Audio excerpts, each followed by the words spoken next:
স্বাগত নিউজ 24 চট্টগ্রাম প্রতিদিনের সংবাদে আপনাদের সাথে আমি জান্নাতুল কুলি আছি। চট্টগ্রাম বিশ্ববিদ্যালয় কেন্দ্রীয় ছাত্র সংসদ নির্বাচনে প্রার্থীদের মনোনয়নপত্র প্রত্যাহারের শেষ দিন ছিল বুধবার। বিকেল 5টা পর্যন্ত চলে মনোনয়ন প্রত্যাহার কার্যক্রম। চূড়ান্ত তালিকায়ও প্রকাশ করা হয়। আর শেষ দিনে এই পর্যন্ত 16 জনের মনোনয়নপত্র প্রত্যাহারের খবর পাওয়া গেছে। একদিন আগেই ভোট গ্রহণের দিন 3 দিন পিছিয়ে 15 অক্টোবর নির্ধারণ করা হয়েছে। সোমবার যাচাই বাছাই শেষে প্রার্থীদের প্রাথমিক তালিকা প্রকাশ করা হয়। এতে বাদ পড়েছেন 19 জন। এদিকে হল সংসদ নির্বাচনে বিনা প্রতিদ্বন্দ্বিতায় বিজয়ী হচ্ছেন 24 শিক্ষার্থী। চট্টগ্রাম বিশ্ববিদ্যালয় কেন্দ্রীয় ছাত্র সংসদ ও হল সংসদ নির্বাচনে ডামাডোল। ভোটের দিন 3 দিন পেছানোয় শুরু হয়েছে নানান জল্পনা কল্পনা। শিক্ষার্থীদের মধ্যে দেখা গেছে মিশ্র প্রতিক্রিয়াও। চাকসু নির্বাচন কমিশন বলছে শিক্ষার্থীদের দাবি এবং বিসিএস পরীক্ষার কারণে ভোটের দিন পেছানো হয়েছে। তামিম আহমেদ শরীফের পাঠানো তথ্যচিত্রের রিপোর্ট। দীর্ঘ ৩৫ বছর পর হতে যাচ্ছে চট্টগ্রাম বিশ্ববিদ্যালয় কেন্দ্রীয় ছাত্র সংসদ বা চাকসু নির্বাচন। ক্যাম্পাসে উৎসবমুখর পরিবেশ। তফসিল অনুযায়ী আগামী 12 অক্টোবর নির্বাচনের তারিখ থাকলেও মঙ্গলবার তা পিছিয়ে 15 অক্টোবর করা হয়েছে। নির্বাচন পেছানোর সিদ্ধান্তে মিশ্র প্রতিক্রিয়া দেখিয়েছে ছাত্র সংগঠনগুলো। নির্বাচন পেছানোর সিদ্ধান্তকে সাধুবাদ জানালেও উৎকণ্ঠাও প্রকাশ করে ছাত্রদল সমর্থিত প্যানেল। শিক্ষার্থীদের সে দাবির পরিপ্রেক্ষিতে নির্বাচন কমিশনার যে সিদ্ধান্ত নিয়েছে আমরা সেটাকে স্বাগত জানাই। রাকসু নির্বাচন পেছানোর পরপরই চাকসুর ভোটের দিন পিছিয়ে দেওয়ার কারণ একই সূত্রে গাঁথা কিনা সেই প্রশ্ন তুলেছে ছাত্র শিবির। রাকসু নির্বাচন পেছানোর পরপরই চাকসু নির্বাচন পেছানোকে আমরা স্বাভাবিকভাবেও দেখছি না, আমরা আপাতত এটাকে পর্যালোচনায় রাখছি। এছাড়াও মিশ্র প্রতিক্রিয়া দেখিয়েছেন বিভিন্ন ছাত্র সংগঠনের প্রার্থীরা। নির্বাচন কমিশনার প্রথমে এসে একটি তার অজ্ঞতার পরিচয় দিয়েছে, তারা সময়টাকে বরাবর ভাবে ঠিক করতে পারেনি। প্রশাসন যেটা নির্বাচন পেছাইলো সেটা আসলে আমাদের স্বতন্ত্রদের জন্য একটা আশীর্বাদ বলা যায়, কিন্তু নির্বাচন পেছানোটা যদি কারো গোষ্ঠী যদি এটা গোষ্ঠীর জন্য প্রাধান্য দেওয়ার জন্য করে থাকে সেটা আসলে আশানুরূপ হবে না। শিক্ষার্থীদের দাবির প্রেক্ষিতে ও আগামী 10 তারিখ বিসিএস পরীক্ষা থাকায় নির্বাচন পেছানো হয়েছে বলছে নির্বাচন কমিশন। স্টুডেন্টের কয়েকটা ডিমান্ড ছিল কমন, সেটি হলো আমরা তাদেরকে প্রচারণার জন্য যথেষ্ট সময় দেই নেই। ওরা বারে বারে বলছে যে আমরা ধরো 2-3টা দিন অন্তত ওয়ার্কিং ডে তাদেরকে জন্য ছেড়ে দিই। সব মিলিয়ে স্টুডেন্টদের এই ডিমান্ডটা আমাদের কাছে যৌক্তিক মনে হয়েছে। এবারের চাকসু নির্বাচনে ভিপি পদে 25 জন, জিএস পদে 22 জন ও এজিএস পদে 22 জন সহ সম্পাদকীয় ও নির্বাহী পদে শতাধিক প্রার্থী অংশ নিচ্ছেন। শুধু নির্বাহী সংসদ পদে 5 আসনের বিপরীত প্রতিদ্বন্দ্বিতা করছেন 89 জন প্রার্থী। Desk report, news 24। 12 অক্টোবরের পরিবর্তে আগামী 15 অক্টোবর অনুষ্ঠিত হবে চাকসু নির্বাচন। সবশেষ তথ্য জানাতে তামিম আহমেদ যোগ দিচ্ছেন চট্টগ্রাম থেকে। তামিম, নির্বাচন পেছানোয় শিক্ষার্থীরা কি বলছেন আমরা জানতে চাই। ধন্যবাদ কলি। আপনাকে জানিয়ে রাখি, আজ মনোনয়ন প্রত্যাহারের শেষ দিন ছিল। আমরা দেখি যে বিকেল 5টা নাগাদ চাকসু কমিশন পূর্ণাঙ্গ যে প্রার্থী তালিকা প্রত্যাহার তালিকা আমাদের প্রকাশ করেন। আমরা দেখি যে এখানে 20 জন তাদের মনোনয়ন প্রত্যাহার করেছেন। এর মধ্যে কেন্দ্রীয় সংসদে 11 জন এবং হল সংসদে 9 জন প্রার্থীরা প্রত্যাহার করে। এছাড়া 4 জন প্রার্থীর মনোনয়নপত্র চূড়ান্তভাবে কমিশন প্রত্যাহার করেছে। আপনাকে জানিয়ে রাখতে চাই যে চাকসু নির্বাচনে কেন্দ্র করে যে ডামাডোল বেজে উঠেছিল, সেই ডামাডোল কিছুটা গ্যাপ দেখছি আমরা, যেহেতু 12ই অক্টোবর নির্বাচন হওয়ার কথা ছিল, সেই নির্বাচন পিছিয়ে আমরা দেখি যে 15ই অক্টোবর করা হয়। এর মধ্যে শিক্ষার্থীর মধ্যে একটা মিশ্র প্রতিক্রিয়া আমরা দেখছি যে আজ দিনভর দেখছি শিক্ষার্থীরা বলছে, কেউ বলছে যে এই নির্বাচনটা পিছানো এটা কোনো ষড়যন্ত্র কিনা, রাকসুর পরে চাকসুতে এমন নির্বাচন পিছানো এটা তারা ভালোভাবে নিচ্ছে না। অন্য পক্ষ বলছেন যে নির্বাচন পিছানো এটা ইতিবাচক দিক হিসেবে বলছেন। নির্বাচন কমিশনের সাথে আমরা কথা বলেছি। নির্বাচন কমিশন আমাদেরকে যেমনটা জানিয়েছে যে আগামী 10ই অক্টোবর বিসিএস পরীক্ষা আছে। এই পরীক্ষা এবং দুর্গাপূজার যে দীর্ঘ একটা বন্ধ, এই বন্ধর পর শিক্ষার্থীদের প্রচারণার সুযোগটা খুবই কম থাকবে। এই দিক বিবেচনা করে তারা এই 3 দিন বাড়িয়েছেন সময়টা। আর শিক্ষার্থীদের যারা প্রার্থী আছেন তারা শিক্ষার্থীদের কাছে যাচ্ছেন, শিক্ষার্থীদের কাছে গিয়ে তারা ভোট চাচ্ছেন, শিক্ষার্থীদেরকে বিভিন্ন ইশতেহারের কথা তারা শোনাচ্ছেন। এখনো যেহেতু আনুষ্ঠানিকভাবে প্রচার প্রচারণা শুরু হয় নাই, সেহেতু শিক্ষার্থীরা ওইভাবে প্রচার প্রচারণা করতেছে না, যে ডিপার্টমেন্টগুলোতে যাচ্ছেন এবং তারা শিক্ষার্থীদের কাছে ভোট চাচ্ছেন। একই সাথে আপনাকে আরো জানিয়ে রাখতে চাই, নির্বাচন কমিশনও আমাদেরকে জানিয়েছেন যে নির্বাচনকে সুষ্ঠু করার জন্য সকল ধরনের ব্যবস্থা গ্রহণ করবে। ভোটিং ব্যবস্থা তারা অ্যানালগ থেকে ডিজিটাল করার চেষ্টা করবে। একই সাথে ভোট গণনার ক্ষেত্রে তারা ওএমআর পদ্ধতি ব্যবহার করবেন। একই সাথে ভোট যে স্বচ্ছ ব্যালট বক্সের দাবি করেছেন শিক্ষার্থীরা, সেটার বিষয়েও চিন্তা করছেন কমিশন। এই ছিল চট্টগ্রাম থেকে কলি। ধন্যবাদ আপনাকে তামিম। রাজনৈতিকভাবে পরাস্ত হয়ে দেশ থেকে পালিয়ে গিয়ে আওয়ামী লীগ সমর্থকরা ডিম ছোড়ার মতো অপকর্ম করছে, এগুলো তাদের ভবিষ্যৎকে আরো অনিশ্চিত করবে বলে মন্তব্য করেছেন বিএনপির স্থায়ী কমিটির সদস্য আমির খসরু মাহমুদ চৌধুরী। দুপুরে চট্টগ্রাম মা ও শিশু হাসপাতালে মেডিকেল কলেজ ইন্টার্ন চিকিৎসকদের সমাপনী অনুষ্ঠানে প্রধান অতিথির বক্তব্যে এসব কথা বলেন তিনি। উক্ত অনুষ্ঠানে হাসপাতাল পরিচালনা পরিষদের সভাপতি এস.এম. মোর্শেদের সভাপতিত্বে আরও বক্তব্য রাখেন চট্টগ্রাম মা ও শিশু হাসপাতাল মেডিকেল কলেজের ভারপ্রাপ্ত অধ্যক্ষ ডাক্তার অসীম বড়ুয়া, আব্দুল মান্নান রানা, অধ্যক্ষ সানাউল্লাহ সহ অন্যান্যরা। জায়গায় তোমরা তোমাদের দক্ষতার ছাপ রেখেছো, সেই ভূমি আমাদেরকে নামমাত্র মূল্য আমাদেরকে একটা শিক্ষা। আপনি যখন পরাজিত হয়ে দেশ থেকে পালিয়ে গেলেন, তো ওনাদের সমর্থকরা তো এই সমস্ত এই ধরনের কাজের বাইরে তার কিছু করার নাই। আপাতত গণতন্ত্রেই বিশ্বাস করে না, দেশ ধ্বংস করে পালিয়ে গিয়ে এখন যেগুলো করছে এগুলো তো আরো ধ্বংসাত্মক। এগুলো তাদের ভবিষ্যৎকে আরো অনুষ্ঠিত করে দিচ্ছে। দেশজুড়ে শান্তিপূর্ণভাবে শারদীয় দুর্গোৎসব ও আগামী জাতীয় সংসদ নির্বাচন সম্পন্ন করতে সব প্রস্তুতি রয়েছে, জানিয়েছেন স্বরাষ্ট্র উপদেষ্টা জাহাঙ্গীর আলম চৌধুরী। নির্বাচনের আগে অস্ত্র উদ্ধারে প্রশাসনকে আরও কঠোর হওয়ার নির্দেশ দিয়েছেন তিনি। বলেছেন, সীমান্ত এলাকাতেও সতর্ক থাকতে হবে। রতন দাসের ছবিতে চট্টগ্রাম থেকে নয়ন বড়ুয়া জয়ের রিপোর্ট। শারদীয় দুর্গোৎসব ও জাতীয় সংসদ নির্বাচন সামনে রেখে বুধবার দুপুরে চট্টগ্রাম সার্কিট হাউসে আইনশৃঙ্খলা বাহিনীর উচ্চপদস্থ কর্মকর্তাদের সঙ্গে জরুরি বৈঠক করেন স্বরাষ্ট্র উপদেষ্টা জাহাঙ্গীর আলম চৌধুরী। 2 ঘন্টা আলোচনার পর সাংবাদিকদের সঙ্গে মত বিনিময় করে উপদেষ্টা বলেন, দুটি আয়োজনেই সুষ্ঠুভাবে সম্পন্ন করতে চায় সরকার। রয়েছে সব ধরনের প্রস্তুতি। কোনো জায়গায় ওরকম কোনো ধরনের বড় কোনো সমস্যা নাই। এটা শান্তিপূর্ণভাবে এবং উৎসবমুখর, এটা কিন্তু একটা ধর্মীয় অনুষ্ঠান, আর এটার যেন পবিত্রতা রক্ষা পায়। আর ইলেকশনের ব্যাপারে আমাদের কিছু কিছু আলোচনা হয়েছে, যে ইলেকশনটা যেহেতু ফেব্রুয়ারি মাসের ইলেকশন, এটার জন্য কিছু কিছু কী প্রস্তুতি, এক একজনের এক এক ধরনের সাজেশন ছিল, ওটি শোনা। যেহেতু সব সাজেশন তো এখানে আলোচনা হয়েছে, হয়তো আমি আবার উপরে যারা আছে তার কাছে হয়তো আলোচনা করতে পারবো। নির্বাচনের আগে অস্ত্র উদ্ধারে প্রশাসনকে আরো কঠোর হওয়ার নির্দেশও দেন স্বরাষ্ট্র উপদেষ্টা।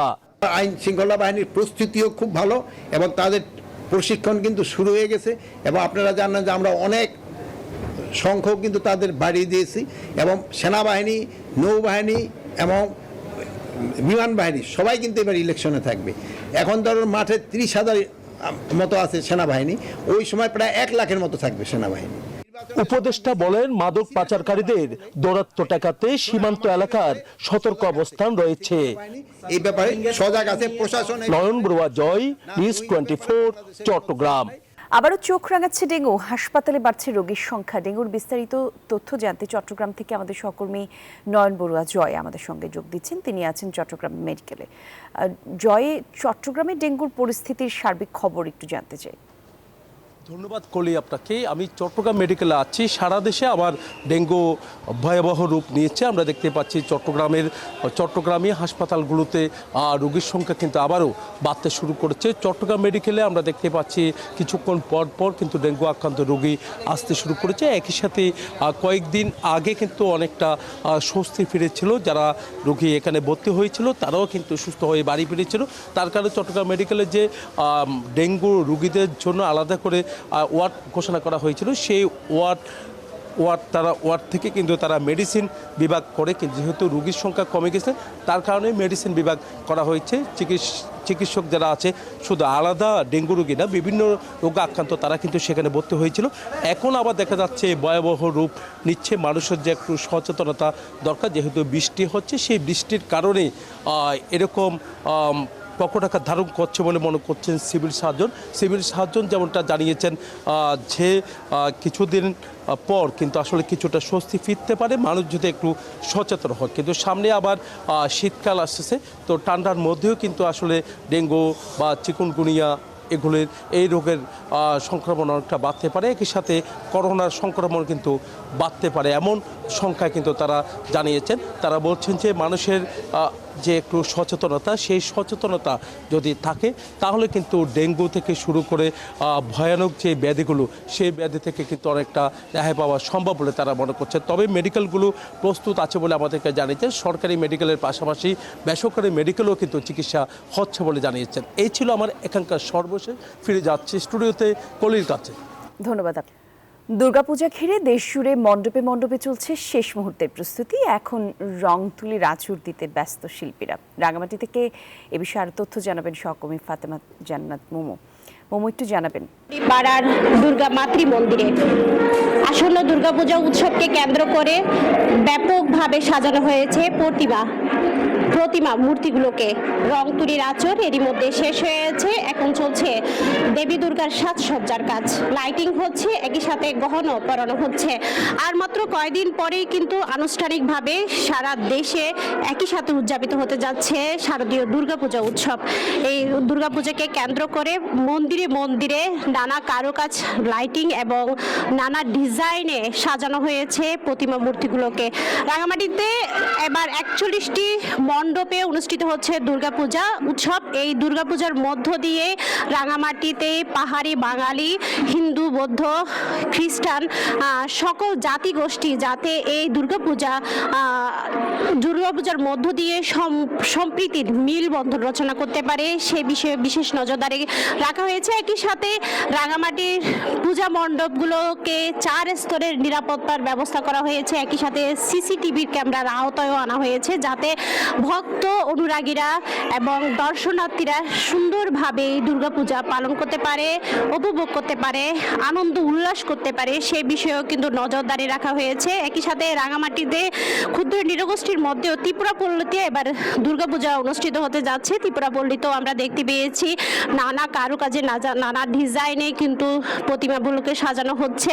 রং তুলির আঁচড় এরই মধ্যে কিছু কিছু মন্দিরে শেষ হয়েছে, আবার অনেক মন্দির আমরা দেখতে পেয়েছি একেবারে সম্পূর্ণ করা হয়েছে দুর্গা। তো রাঙামাটি থেকে এই ছিল আমার কাছে সর্বশেষ তথ্য। ফিরে যাচ্ছি স্টুডিওতে। রাঙামাটি থেকে দুর্গাপূজার সবশেষ তথ্য জানাচ্ছিলেন সহকর্মী ফাতেমা জান্নাত মোমো। চট্টগ্রামে আর্থিক লেনদেনের মাধ্যমে চট্টগ্রামের জেলা প্রশাসকের পদ বাগিয়ে নেওয়ার অভিযোগ তুলে মানববন্ধন অনুষ্ঠিত হয়েছে। সকালে জুলাই বিপ্লবে নেতৃত্ব দেয়া ছাত্র সমাজের ব্যানারে জেলা প্রশাসক কার্যালয়ের সামনে আয়োজিত মানববন্ধনে বক্তারা অভিযোগ করেন, শহীদদের রক্তের উপর দাঁড়িয়ে এখনও সচিবালয়ে ঘুষের লেনদেন হচ্ছে। এমন অনৈতিক কার্যক্রম শহীদদের রক্তের সাথে বেইমানি বলে জানান বক্তারা। সেই সাথে বর্তমান জেলা প্রশাসককে পুনরায় বহালের দাবি জানান ছাত্ররা। স্বাস্থ্যসেবার মান উন্নয়নে চাই সমতা, জবাবদিহিতা ও অংশগ্রহণ। এই প্রতিপাদ্য নিয়ে সুশীল সমাজ খাগড়াছড়ি আধুনিক সদর হাসপাতালের কর্মচারী, কর্মকর্তা এবং বেসরকারি প্রতিষ্ঠানের অংশীজনদের নিয়ে সভা হয়েছে। বুধবার সকালে খাগড়াছড়ি আধুনিক সদর হাসপাতালের হলরুমে সদর হাসপাতাল ও জেলা স্বাস্থ্য অধিকার ফোরামের আয়োজনে বাংলাদেশ হেলথ ওয়াচ ও জাবারাং কল্যাণ সমিতির সহযোগিতায় এই সভা অনুষ্ঠিত হয়। সভায় Khagrachari civil surgeon doctor Mohammad Saber, জনস্বাস্থ্য বিশেষজ্ঞ এবং বাংলাদেশ হেলথ ওয়াচ কার্যকরী পরিষদের সদস্য ডক্টর আবু মোহাম্মদ জাকির হোসেন সহ উপস্থিত ছিলেন অনেকেই। খাগড়াছড়িতে টাইফয়েড টিকাদান ক্যাম্পেইন উপলক্ষে সাংবাদিকদের সাথে অবহিতিকরণ সভা হয়েছে। বুধবার সকালে খাগড়াছড়ি সিভিল সার্জন কার্যালয় মিলনায়তন কক্ষে এই সভা অনুষ্ঠিত হয়। বক্তারা টাইফয়েড জ্বর থেকে শিশুকে সুরক্ষিত রাখার সরকারের ইপিআই কর্মসূচির আওতায় দেশব্যাপী টিকাদান ক্যাম্পেইন শুরু করবে বলে জানায়। একই সাথে আগামী 12 অক্টোবর থেকে 9 মাস 15 বছরের কম বয়সী সকল শিশু এবং প্রাক প্রাথমিক থেকে নবম শ্রেণী পর্যন্ত সকল শিক্ষার্থীদের বিনামূল্যে 1 ডোজ টাইফয়েড টিকা দেওয়া হবে। পরবর্তীতে নভেম্বর থেকে 13 নভেম্বর পর্যন্ত কমিউনিটি পর্যায়ে ক্লিনিকগুলোতে টাইফয়েড জ্বরের টিকা দেওয়া হবে।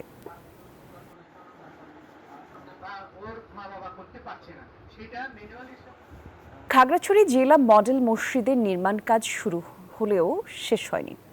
গত কয়েক বছর বন্ধ থাকায় পরিত্যক্ত অবস্থায় পড়ে রয়েছে মসজিদটির কাজ শেষ করার দাবি এলাকাবাসীর। এ নিয়ে বিস্তারিত জানাচ্ছেন সহকর্মী জহুরুল আলম।